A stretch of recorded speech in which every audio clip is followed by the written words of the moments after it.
Mari kita berdoa. Bapa di sorga, kami sungguh bersyukur bahwa pada hari ini kami bersama-sama bisa Engkau kumpulkan untuk bersama-sama bisa beribadah, menyembah Tuhan. Dan pada saat ini kami bersama-sama ingin mendengarkan kebenaran firman-Mu diuraikan kepada setiap kami. Biarlah hati kami dipenuhi oleh Roh-Mu sehingga firman yang ditaburkan tidak berlalu begitu saja tetapi bertumbuh berbuah lebat dalam hidup kami.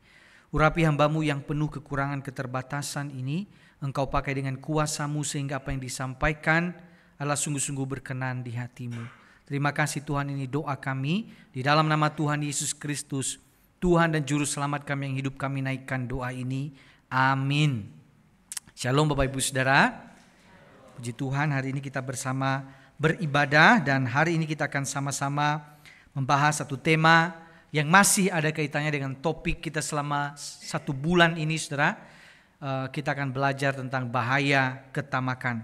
Mari kita membuka Alkitab kita dari Matius pasal 6 ayat 19 hingga ayat yang ke-24. Matius pasal 6 ayat yang ke-19 hingga ayat yang ke-24. Mari kita membaca secara bergantian Bapak Ibu. Apapun versi terjemahannya silahkan baca. Saya ayat 19, Bapak Ibu ayat 20 nanti sampai ayat 24. Demikian firman Tuhan. Janganlah mengumpulkan harta bagi dirimu di bumi, di mana ngengat dan karat merusaknya dan pencuri membongkar serta mencurinya. Surga yang tidak dirusak oleh ngengat dan karat, dan pencuri tidak membongkar serta mencurinya. Sebab di mana hartamu berada, di situ juga hatimu berada. Mata adalah pelita tubuh. Jika matamu teranglah seluruh tubuhmu. Jika matamu jahat, gelaplah seluruh tubuhmu. Jadi jika terang yang ada padamu itu menjadi gelap, betapa gelapnya kegelapan itu. Seorang pun dapat mengabdi kepada dua tuan, sebab ia akan membenci yang seorang dan mengasihi yang lain, atau ia akan setia kepada seorang dan tidak mengindahkan yang lain. Kamu tidak dapat mengabdi kepada Allah dan kepada mammon. Demikian jauh pembacaan firman Tuhan. Berbahagialah kita yang terus berjuang menghidupinya dalam kehidupan kita. Bapak Ibu saudara-saudari, katanya ada satu resep obat manjur untuk segala penyakit. Apalagi kalau kita sering menderita sakit kepala, pusing-pusing, begitu katanya ini sudah diteliti dan ini sangat manjur sekali. Katanya saudara, ini obatnya. 3 kali sehari dihabiskan itu langsung meredakan segala sakit penyakit, katanya begitu. Saya gak tahu Bapak Ibu pernah mencobanya? Betul gak ya? Rasanya saudara-saudara ketika kita bicara soal uang dan kita baca ayat ini, wah, memang uang bukan segalanya, tapi segalanya perlu uang. Rasanya saudara-saudara ketika kita bicara tentang uang, kita akan berkata bahwa apa-apa sekarang butuh uang, Pak. Uang buat beli beras, beli gas, bayar kontrakan yang masih ngontrak, bayar cicilan, bayar uang sekolah. Belum lagi kalau ada hal-hal tak terduga, ada sakit, penyakit, ada duka cita, ada berita sukacita, semua perlu uang, saudara-saudara. Lalu ketika kita bicara tentang firman Tuhan, jangan mengumpulkan harta. Mungkin ada yang berkata, niatnya mau ngumpulin sih Pak. Tapi kenyataannya pas uangnya sudah berkumpul, langsung berpisah-pisah menuju lokasinya masing-masing. Lalu saudara, apa sebenarnya maksud dari ayat ini? Apakah ayat ini larangan untuk menjadi kaya? Apakah ayat ini menjadi larangan untuk punya uang banyak? Maka saudara, hal yang pertama harus kita sadari bahwa ayat yang kita baca barusan bukan larangan untuk menjadi kaya raya, bukan larangan untuk punya uang, bukan larangan untuk bekerja keras. Karena di dalam Alkitab, banyak tokoh-tokoh Alkitab yang juga Tuhan pakai adalah orang yang kaya. ada Abraham, ada Ayub, ada Daud. Mereka adalah orang kaya yang dipakai oleh Tuhan. Namun di dalam perikop ini yang kita baca barusan, Yesus sampaikan dalam khotbah di bukit adalah tentang bahaya ketamakan. Di tengah-tengah dunia yang sangat sibuk, orang gila kerja, orang cinta uang, orang tidak pernah puas dengan apa yang dia miliki, Yesus memberi perspektif tentang kerajaan Allah. Jangan mengumpulkan harta di bumi, tetapi kumpulkan bagimu harta di sorga. Saudara, mengapa ayat ini lebih banyak bicara tentang ketamakan sebenarnya? Mari kita perhatikan ayat 19 tadi. Kalau di terjemahan baru yang pertama, dikatakan janganlah kamu mengumpulkan harta di bumi. Lalu di revisi di terjemahan baru yang kedua, jauh lebih literal apa yang dimaksudkan, yaitu jangan mengumpulkan harta bagi dirimu di bumi. Dan itu pesan yang sangat kuat soal mengumpulkan harta ini bagi diri kita sendiri. Dan ini bicara tentang ketamakan. Apa itu ketamakan Bapak Ibu? Ketamakan atau greed itu sebuah keinginan yang berlebihan dan mengarah pada diri sendiri untuk memiliki sesuatu, misalnya uang, lebih dari yang dibutuhkan. Lebih dari yang dibutuhkan. Kita ingin lebih lagi. Tidak kaya, kita ingin kaya. Sudah kaya, kita ingin lebih kaya lagi. Dan lebih lagi, kita tidak pernah puas dengan apa yang kita miliki. Saudara, ada satu orang bernama Leo Tolstoy menulis satu cerita pendek. Judulnya How Much Land Does a Man Need? Seberapa banyak sih, seberapa besar lahan yang dibutuhkan oleh seseorang itu. Ini cerita tentang seorang petani. Dia tidak puas dengan lahan yang dia sudah punya. Dan ada seseorang yang menawarkan kepada dia, kalau mau punya lahan yang lebih luas lagi, kamu bayar dengan harga murah, tapi syaratnya dari pagi kamu harus jalan. Dan semua jalan yang kamu lewati nanti, lahan itu akan menjadi milikmu. Tapi ingat, kamu harus pulang sebelum matahari terbenam. Lalu saudara, sang petani itu merasa, wow, ini yang saya butuhkan. Saya ingin punya sebidang tanah yang lebih luas lagi. Lalu pagi-pagi sekali dia berjalan dengan semangat. Ia berlari berkilo-kilo, dia lewati lahan itu. Dan sebelum matahari terbenam, ia sadar, saya harus pulang sebelum matahari terbenam. Lalu kemudian dia sudah letih, tapi dia bilang saya harus kembali. Lalu dia kembali dengan lelah, dengan letih, dia kembali dan akhirnya saudara-saudara dia sampai juga di titik dia berangkat. Namun ironisnya ketika dia sampai di situ, ia jatuh dan kemudian mulutnya mengeluarkan darah dan ia mati. Lalu jawaban atas pertanyaan ini, how much land does a man need? Kata penulisnya, cukup. Sebenarnya orang itu cuma butuh, orang serakah cuma butuh 1 kali 2 meter persegi untuk mengubur dia. Saudara-saudara, pada akhirnya pencapaian kerinduan yang lebih lagi, ingin lebih lagi. Itulah ketamakan, dan ketamakan begitu mengerikan sekali karena kita ingin lebih lagi dan lebih lagi.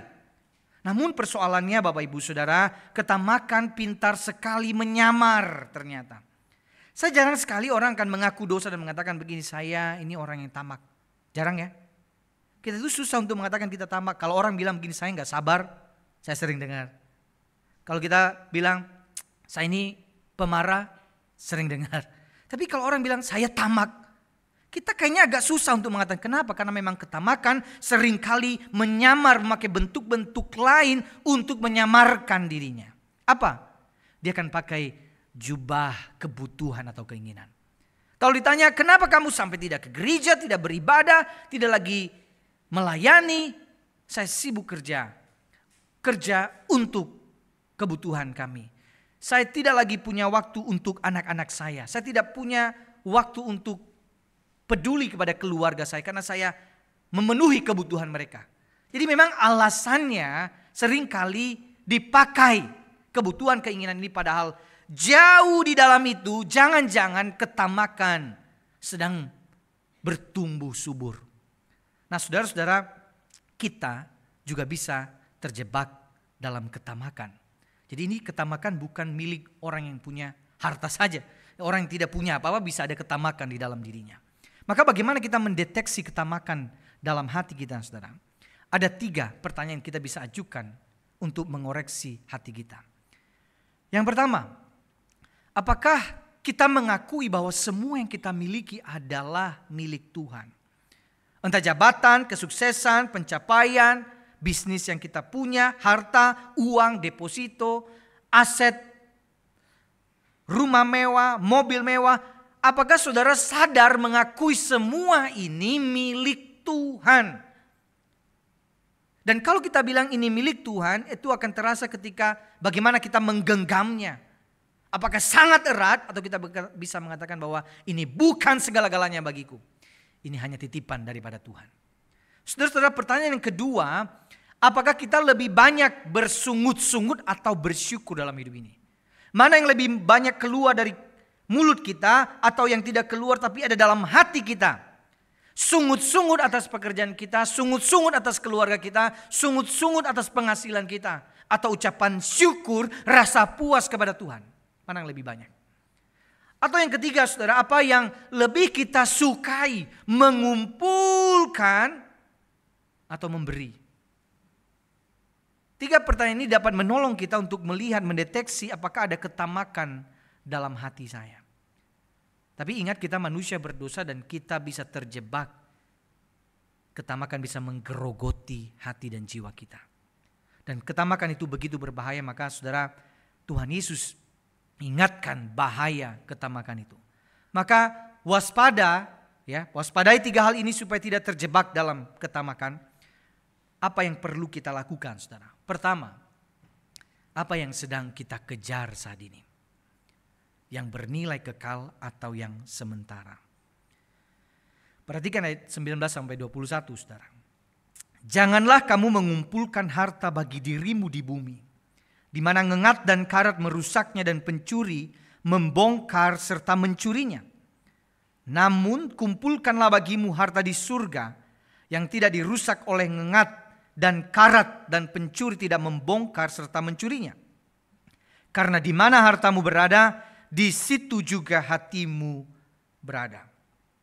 Coba kita pikir-pikir kembali. Ibarat kita ini dalam sebuah lintasan berlari, kita ini lagi mengejar apa sih? Kita capek, kita berambisi, kita keluarkan tenaga, pikiran kita.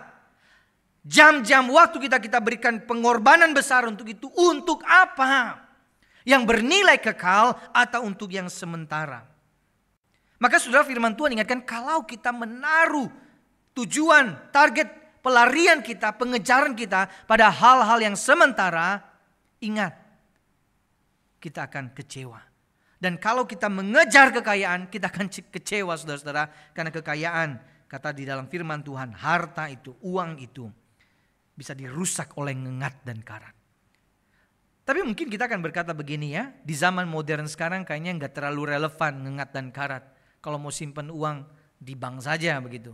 Mau simpan aset-aset kita, kita tidak perlu takut dengan yang namanya ngengat dan karat. Ngengat itu serangga ya. Nah saudara-saudara, kita harus lihat di zaman itu, orang bicara harta, barang mewah, kemewahan itu. Pertama, mereka bicara tentang pakaian mewah. Jadi harta dalam konteks itu pakaian mewah atau bahan-bahan pokok, makanan. Atau logam-logam tertentu. Yang namanya pakaian bisa dirusak oleh ngengat. Yang mau ngumpulin sebanyak apapun bisa dirusak oleh ngengat begitu. Lalu kemudian apalagi bahan-bahan makanan, apalagi logam-logam bisa dirusak oleh karat. Nah saudara-saudara, Tuhan Yesus ingatkan semua itu gak ada yang abadi dan itu bisa dirusak oleh ngengat dan karat. Kalau kita bilang ada yang tidak dirusak oleh ngengat, emas misalnya tidak dirusak oleh karat. Ingat, tapi ada pencuri, bisa dicuri. Atau kita bilang semua aman, tapi ingat ada faktor-faktor di luar kendali kita. Kondisi politik, ekonomi, terjadi inflasi dan sebagainya bisa merusak apa yang sudah kita kumpulkan. Kalaupun kita bilang sudah semua aman, tapi ingat saudara, kita ngumpulin, kita sendiri belum tentu bisa menikmatinya. Kita diingatkan akan kesementaraan apa yang kita miliki. Saudara-saudara, entah kapan ya kita akan meninggalkan dunia ini. Tapi kalau kita mati, semua yang kita kumpulkan tidak akan kita bawa ke dalam liang kubur kita. Benar gak Bapak Ibu? Kecuali ada satu orang di Nigeria, saudara. Ada satu berita begini ya. Ayahnya mati, dikasih, karena dia sayang sama ayahnya dan ayahnya itu pengen mobil BMW yang terbaru dan dia orang kaya raya. Jadi ketika ayahnya mati sebagai tanda cinta hormatnya kepada ayahnya, dia belikan peti yang fantastis ya. Dia beli mobil BMW harga miliaran untuk mengubur ayahnya. Dan ini dia mungkin ingin melawan arus itu ya, bahwa tidak semua bisa dibawa ke dalam kubur. Dia bilang bisa kok, saya bisa. Tapi pertanyaannya kan, apakah dia fasilitasi dengan uang bensin? Belum tahu ya saudara ya. Uang e-tol ya. Kalau ada perbaikan maintenance untuk mobil-mobil kan kita nggak tahu saudara-saudara ya. Belum lagi kalau ini kremasi. Nah itu rela gak? Ya, mobil mewah itu dimasukin ke dalam oven begitu ya. Saudara-saudara, rasanya bagaimanapun orang berupaya untuk melakukan hal-hal semacam ini, tetapi ingat sekali lagi ini pun tidak ada gunanya. Karena ketika orang sudah mati, dia akan terpisah dari dunia ini dan dia akan berurusan dengan Allah di dalam kekekalan. Dan semua yang kita anggap berharga di dunia ini, yang harta dunia ini hanyalah sampah pada akhirnya saudara-saudara. Lalu saudara, apa maksudnya kumpulkan harta di sorga? Ingat sekali lagi bahwa Yesus tidak sedang ingin membedakan ini pekerjaan rohani, ini pekerjaan sekuler. Kalau kerja dan pelayani di gereja itu baru pundi-pundi harta di sorga berkumpul untuk, bukan saudara.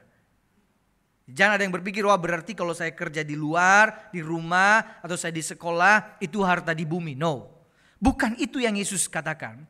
Karena di semua hal harusnya kita mengingat tentang sorga harusnya. Tetapi apa yang Yesus ajarkan pada bagian ini, mengumpulkan harta di sorga adalah fokus kita, orientasi kita, hati kita, ambisi kita, kemana, apa yang kita kejar, apa yang kita cari. Dan ini bicara tentang hati. Makanya ayat 21 dikatakan, sebab di mana hartamu berada, di situ juga hatimu berada. Apa itu harta di sorga, saudara? Harta di sorga adalah hal-hal yang setelah kita mati itu memiliki dampak yang membangun bagi generasi selanjutnya. Apa itu harta di sorga? Harta di sorga adalah ketika kita sudah tidak ada, kita di dalam kekekalan, kita masih bisa memilikinya. Sehingga kalau kita sadar bahwa harta di sorga adalah bernilai kekal, maka seharusnya di dalam dunia yang fana, dunia yang sementara ini, kita berjuang untuk terus mencarinya, mengerjakan harta di sorga. Nah saudara, bagaimana mengumpulkan harta di sorga? Dan saya kasih prinsipnya. Ada 3 prinsipnya. Ini tanda lebih besar. Mengumpulkan harta di sorga, pertama saudara, bicara tentang apakah kerinduan kita untuk bertumbuh dalam karakter yang semakin serupa Kristus lebih besar daripada kerinduan kita untuk bertumbuh dalam hal kekayaan dan harta dunia. Kalau kita mencintai dan merindukan untuk mengumpulkan harta di sorga, ingat, lihat apa yang kita rindukan. Mana yang lebih besar, bertumbuh makin serupa dengan yang Yesus kehendaki, atau kita lebih rindu untuk bertumbuh dalam keuangan. Yang kedua saudara, keseriusan kita untuk mengenal Allah dan mencari kehendaknya lebih besar dari keseriusan untuk mencari uang dan harta. Apa yang paling kita seriuskan dalam dunia ini? Kita bisa rela mati-matian banting tulang untuk mengumpulkan harta dan uang. Tapi seriuskah kita untuk mencari Allah, mengenal Allah, mencari kehendaknya? Seberapa serius gigi kita untuk membaca firman-Nya, merindukan kehendaknya dalam hidup kita? Seserius apa? Dan itu namanya kalau kita betul-betul memprioritaskan harta di sorga, kita serius untuk mencari Allah dan kehendaknya. Yang ketiga saudara, keinginan kita untuk menghidupi firman Tuhan lebih besar daripada keinginan kita untuk memuaskan diri kita sendiri.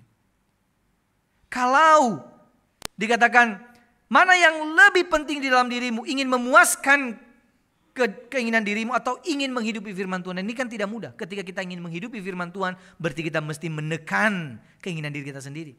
Ketika kita ingin membantu seseorang misalnya, berarti saya harus merelakan, saya harus melepaskan kenyamanan diri saya, kenikmatan saya. Ketika saya mau mengampuni seseorang, saya harus menekan ego saya. Selalu seperti itu. Dan apakah kita rindu, ingin serius memprioritaskan kerajaan sorga, harta di sorga? Maka balik lagi, ketika di dalam ini kita diperhadapkan pada dunia yang menarik kita untuk memikirkan dunia ini, Yesus mengatakan pikirkan yang tentang sorga, harta sorga. Nah saudara-saudara, coba kita berhenti sejenak ya. Renungkan kembali. Di tengah kesibukan kita, di tengah pengejaran kita akan banyak hal. Apa yang sedang ku kejar? Lagi cari apa? Lagi mengejar apa sih? Yang bernilai kekal atau yang sementara?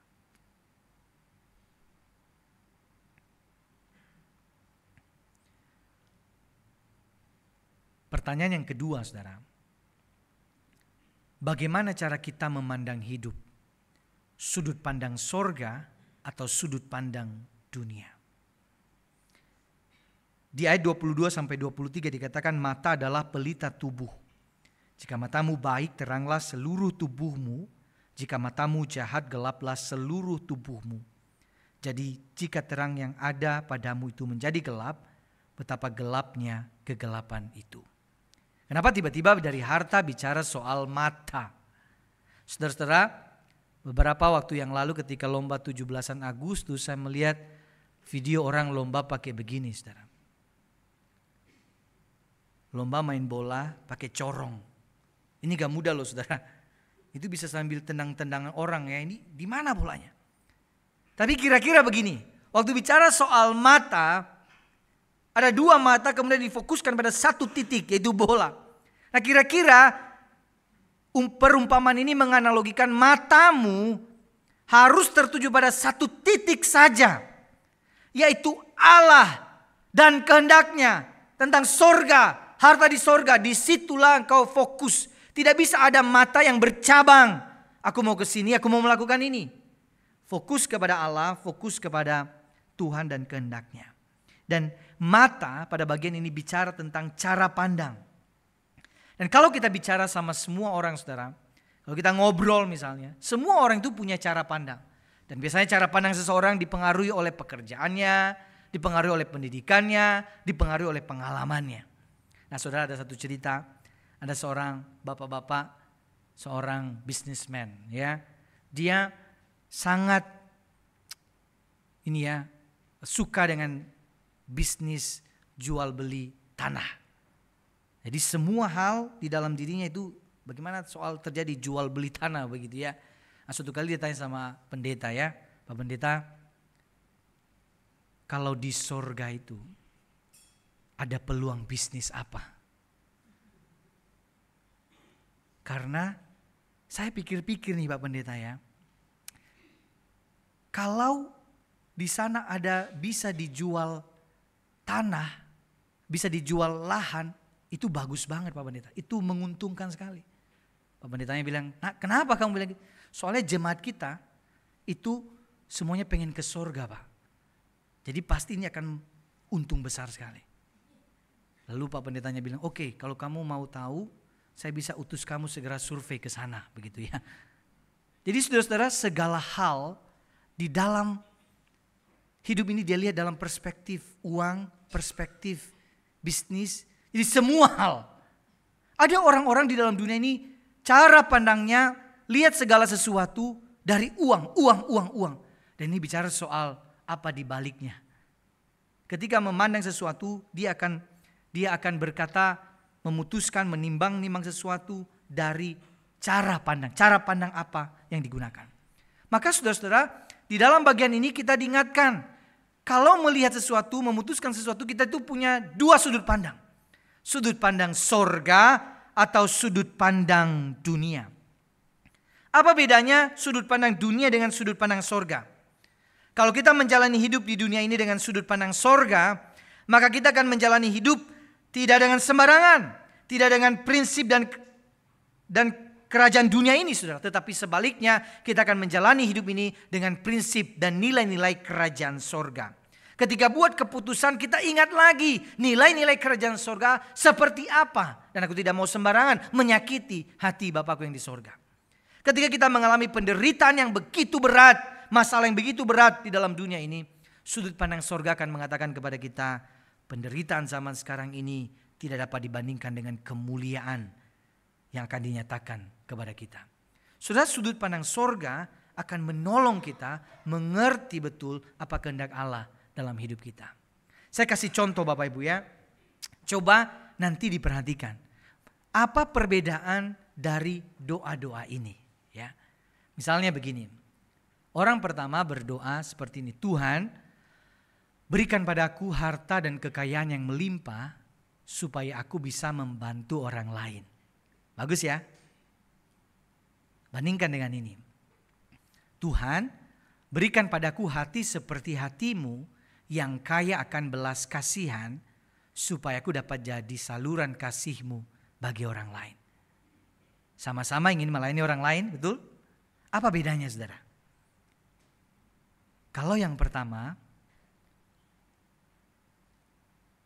berarti kalau tidak kaya, tidak bisa bantu orang lain. Berarti keinginan untuk membantu orang lain itu sebenarnya digerakkan oleh keinginannya untuk mendapat harta.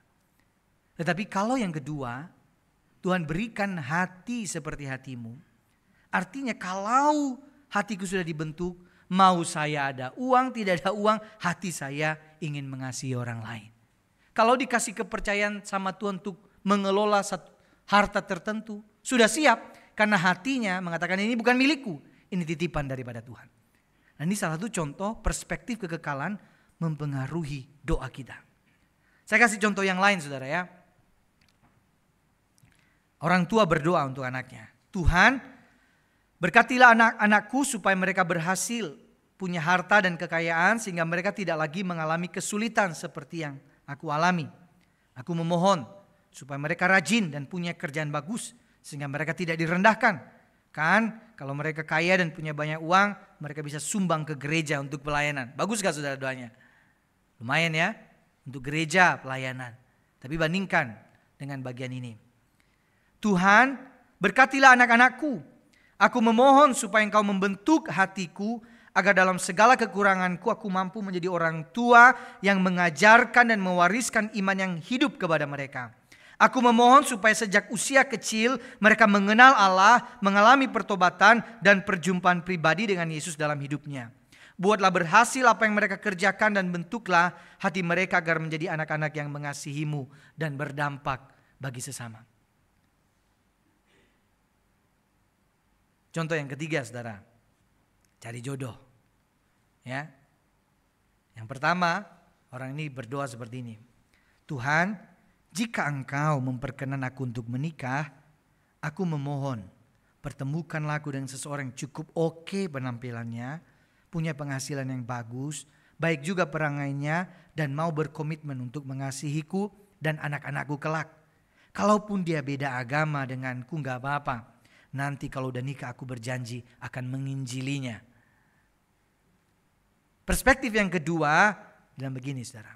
Tuhan, jika Engkau memperkenan aku untuk menikah, terlebih dahulu aku memohon bentuk hatiku agar menjadi pribadi yang mengasihimu dalam hidupku.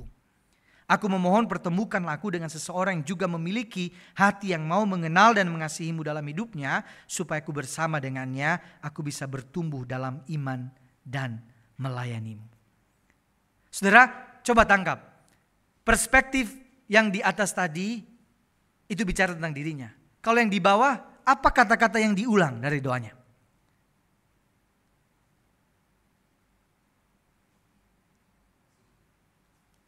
Apa kata yang diulang? Hah? Mengasihi apa lagi? Ya, hati. Perspektif kekekalan, perspektif sorga lebih banyak bicara tentang hati yang dibentuk oleh Allah terlebih dahulu. Hati yang dihancurkan oleh Allah, hati yang diremukkan oleh Allah sehingga hati ini siap untuk menerima anugerah Allah itu dan menyalurkan anugerah Allah itu. Saudara-saudara, perspektif sorgawi itu pertama-tama bicara tentang hati kita. Pengejaran kita bukan pada harta berlimpah, tapi pada hati yang dibentuk Allah. Bukan memuaskan diri sendiri, tapi melayani sesama. Saya percaya saudara, kalau hati kita sudah dibentuk oleh Allah, seberapapun Tuhan percayakan kepada kita, kita tahu bahwa ini bukan milik kita. Kita akan menggunakan untuk pekerjaan-pekerjaan Tuhan. Beda halnya saudara ketika ada orang yang hatinya untuk dirinya sendiri, hatinya keras untuk mementingkan kepentingan dirinya sendiri. Tuhan percayakan banyak kepada dia, dia akan genggam erat. Dia gak akan pernah rela melepaskan untuk membantu orang lain, untuk mendukung pekerjaan Tuhan. Gak mau. Kenapa dia mengatakan ini milik saya? Tapi ketika hati dibentuk, dihancurkan oleh Tuhan, mengatakan, bukan kamu pemiliknya, saya pemiliknya. Saya cuma lagi titipin ke kamu. Semua yang kamu miliki adalah titipan saya. Dan harusnya di dalam cara kita memiliki sesuatu, kita bukan menggenggam erat, tapi dengan rela mengatakan, Tuhan, apapun yang Tuhan berikan aku terima. Dan apapun yang Tuhan berikan aku siap berikan untuk pekerjaan-pekerjaan Tuhan. Dan itulah perspektif kerajaan sorga saudara, sudut pandang sorga. Maka dua pertanyaan ini muncul untuk jadi perenungan kita. Apa yang sedang ku kejar, yang bernilai kekal atau sementara? Bagaimana caraku memandang hidup, sudut pandang sorga atau dunia? Pertanyaan yang ketiga yang kita renungkan adalah, siapa yang kita layani dalam hidup ini? Tuhan atau yang bukan Tuhan? Ayat 24 dikatakan, tak seorang pun dapat mengabdi kepada dua tuan. Sebab ia akan membenci yang seorang dan mengasihi yang lain. Atau ia akan setia kepada yang seorang dan tidak mengindahkan yang lain. Kamu tidak dapat mengabdi kepada Allah dan kepada Mamon. Mamon itu bisa uang, bisa harta, atau hal-hal lain yang bukan Tuhan, yang kepadanya kita memberi rasa aman dan nyaman. Saudara-saudara, maksud ayat ini bukan berarti kita ini gak boleh punya dua pekerjaan atau penghasilan yang banyak, bukan itu. Tetapi di dalam konteks zaman itu ini bicara tentang hubungan hamba dan tuan, budak dan tuannya. Yang namanya budak itu miliknya tuan. Dan setiap budak tidak bisa punya dua tuan. Karena dia harus melayani tuannya 24 jam dalam hidupnya. Jadi dia tidak punya kehendak pribadi lagi. Apa yang dimau tuannya itu yang dilakukan. Nah waktu kita bilang, saudara, Yesus engkau Tuhanku. Apa konsekuensi dari kalimat itu? Kita adalah hambanya Tuhan. Siapa di sini hamba Tuhan, saudara? Yang lain, ini ada beberapa yang kita, yang lain hamba siapa? Hah? Hamba Tuhan itu bukan hanya rohaniwan yang bekerja full time di gereja. Ya betul, kami mempersembahkan diri secara penuh waktu melayani di gereja. Tapi saudara adalah hamba Tuhan dimanapun saudara berada. Saudara juga hamba Tuhan. Kita mengabdi kepada Yesus Kristus. Nah saudara, ini selalu jadi ingat-ingatan kita. Jangan lupa kita ini hamba Tuhan. Ada hamba Tuhan yang menyamar, ya, menjadi dokter, menjadi bisnismen, menjadi ibu rumah tangga, menjadi karyawan, apapun. Tapi saudara selalu ingat identitas saya, hamba Tuhan, saya mengabdi kepada Yesus, saya melakukan apa yang Yesus mau, saya mengerjakan apa yang Yesus mau dalam hidup saya. Tanggung jawab saya sama Yesus. Nah saudara-saudara, sekalipun mungkin kita bilang uang saya, gaji saya kan dari si ini, dari perusahaan ini. Ya betul, tapi ingat pengabdian kita yang sesungguhnya yang utama adalah kepada Yesus, sehingga kita bisa menilai, menakar mana hal-hal yang sudah tidak sejalan dengan prinsip-prinsip kerajaan Allah. Kapan kita dikatakan sebagai hamba Tuhan, hamba Kristus? Ketika kita mengatakan, aku percaya bahwa Yesus adalah Tuhan dan Juru Selamatku. Sebenarnya kita di situ sedang mengatakan, aku mau menjadi hamba Kristus. Dan saya tidak mau sembarangan. Saya ingat Kristus dimanapun saya berada. Saya selalu ingat Kristus. Saya berkomitmen penuh untuk hidup sesuai dengan apa yang Yesus kehendaki. Maka itu sebuah komitmen untuk mengikut Yesus, menjadi murid-murid Kristus, karena kita ini hamba-hamba Kristus. Saudara-saudara, diet, ya. Siapa yang tahu definisi diet? Apa itu diet? Ada satu definisi yang saya temukan di dalam internet, saudara. Katanya diet itu kata kerja, sebuah kegiatan menjaga pola makan demi bentuk tubuh yang lebih baik di hadapan orang lain. Dan umumnya diet selalu dimulai besok. Siapa di sini yang punya cita-cita mau diet dan selalu slogannya adalah diet dimulai besok. Dan waktu kita ketemu besok, kita tuh tidak pernah bertemu dengan yang namanya besok. Karena waktu kita ketemu besok, besok sudah menjadi hari ini. Dan waktu kita bilang besok lagi, besok itu sudah menjadi hari ini. Dan itu hanya menjadi slogan omong-omong saja saudara-saudara. Tapi seringkali ketika kita menjadi orang Kristen, kita punya prinsip seperti diet ini. Diet besok. Saya juga mau jadi orang Kristen besok saja. Saya mau melakukan sesuatu besok saja. Besok aku baru mau melayani. Besok aku baru mau baca Alkitab. Besok aku baru mau berdoa. Besok saja aku baru minta maaf. Besok saja aku baru memberi. Besok saja aku baru peduli sama orang tuaku. Besok saja aku baru kasih waktu sama anak-anakku. Besok saja aku baru mau bertobat. Tapi saudara-saudara ingat, menjadi hamba punya prinsip kesegeraan. Segera, bukan besok. Yang namanya hamba ketika Tuhannya bilang begini, saya mau ini. Emangnya dia bisa bilang begini, besok Tuhan. Gak bisa ya. Namanya hamba harus segera lakukan apa yang Tuhan katakan, apa yang Tuhan inginkan segera lakukan. Maka ini prinsipnya, prinsip kesegeraan. Maka waktu kita bicara aku mau berkomitmen, ikut Yesus, menghamba pada Kristus, prinsipnya kesegeraan. Lakukan hari ini yang Yesus mau, bukan besok. Hari ini, bukan besok. Maka saudara-saudara, kita ini dipanggil untuk menjadi orang Kristen hari ini, bukan orang Kristen besok. Mengikutinya, diubah olehnya dan melakukan misinya ke dalam dunia berlaku hari ini, bukan besok. Maka kalau ada yang Tuhan ingatkan hari ini di hati kita, Tuhan tegur kita, pertobatannya kapan? Hari ini, bukan besok. Berubahnya kapan? Hari ini, bukan besok. Maka saudara-saudara, di dalam momen kita merefleksikan hal ini, saya ingin kita ajukan pertanyaan di hati kita. Bawa pertanyaan ini ketika kita pulang ke rumah. Apa yang sedang ku kejar? Bagaimana caraku memandang hidup? Siapa yang kulayani dalam hidup ini? Mari kita tundukkan kepala kita saudara-saudara. Mari kita ambil waktu.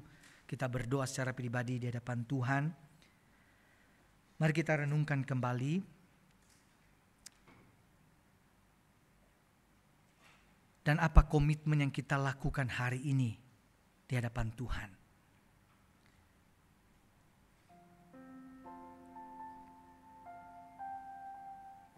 Silakan berdoa secara pribadi di hadapan Tuhan. Dan renungkan 3 pertanyaan ini. Apa yang sedang ku kejar dalam hidup ini? Yang bernilai kekal atau yang sementara? Bagaimana caraku memandang hidup di dunia ini? Dengan sudut pandang sorga atau sudut pandang dunia? Siapa sebenarnya yang kulayani? Tuhan atau yang bukan Tuhan?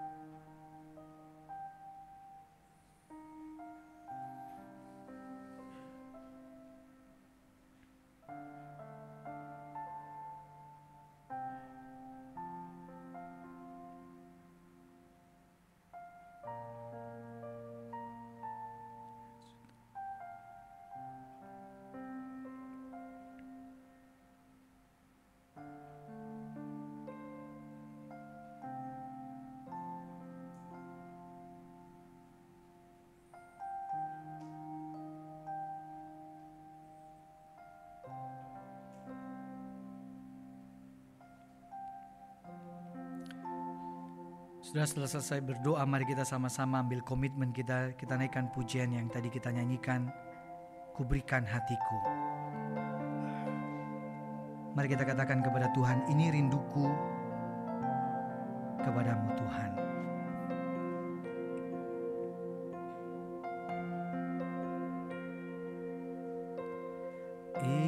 Inilah rinduku kepadamu, segenap hatiku. Segenap hatiku menyembahmu.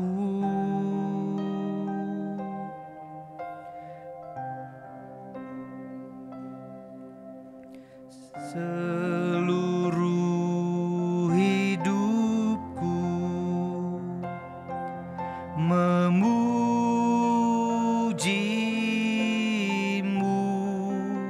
Ku menyembahmu ya Allah.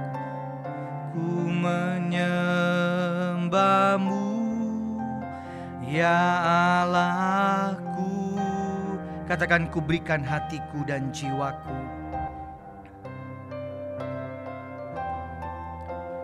Ku berikan hatiku dan jiwaku, semuanya bagimu di dalam hidupku, di setiap waktu. Nyatakan jalanmu. Ku berikan hatiku, saya undang kita bangkit berdiri saudara. Ku berikan hatiku dan jiwaku. Ku berikan hatiku dan jiwaku, semuanya bagimu di dalam hidupku, di setiap waktu. Nyatakan jalanmu. Mari kita berdoa. Tuhan, bentuklah terus hati kami, kerinduan kami, orientasi hidup kami, fokus kami, perhatian kami hanya kepada Tuhan. Ada begitu banyak hal yang menarik perhatian kami di dunia ini, yang membuat kami berpikir bahwa dunia ini adalah kekal. Padahal dunia ini sementara, kekayaan itu sementara, segala hal yang ada dalam dunia ini hanya sementara. Tapi kami sering mengabaikan sorga, mengabaikan Tuhan, mengabaikan apa yang Tuhan inginkan dalam hidup kami.